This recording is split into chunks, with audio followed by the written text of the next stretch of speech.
Welcome to Kenton Teaches. Enjoy the video.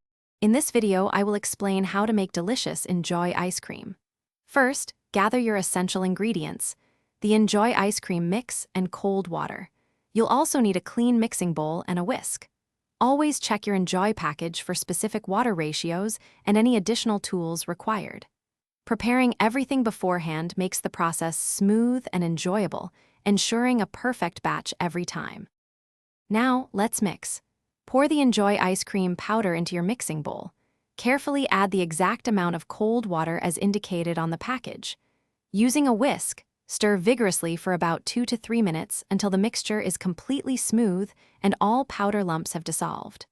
Some mixes benefit from a short resting period, so check your instructions for optimal results before moving to the next step. With your mixture ready, it's time for the ice cream maker. Pour the liquid into the frozen bowl of your machine. Turn it on and let it churn. The churning process usually takes between 20 and 30 minutes, transforming the liquid into a soft serve consistency. Keep an eye on it, you'll see it thicken beautifully. This step is crucial for achieving that creamy texture we all love. Once churned, your Injoy ice cream is ready to enjoy as a delicious soft serve. For a firmer, scoopable texture, transfer it to an airtight, freezer-safe container. Place it in the freezer for an additional 2 to 4 hours. This allows it to harden further. When ready, simply scoop and serve. It's perfect on its own or with your favorite toppings. Enjoy your homemade treat. Thanks for watching. Please subscribe if this video was helpful.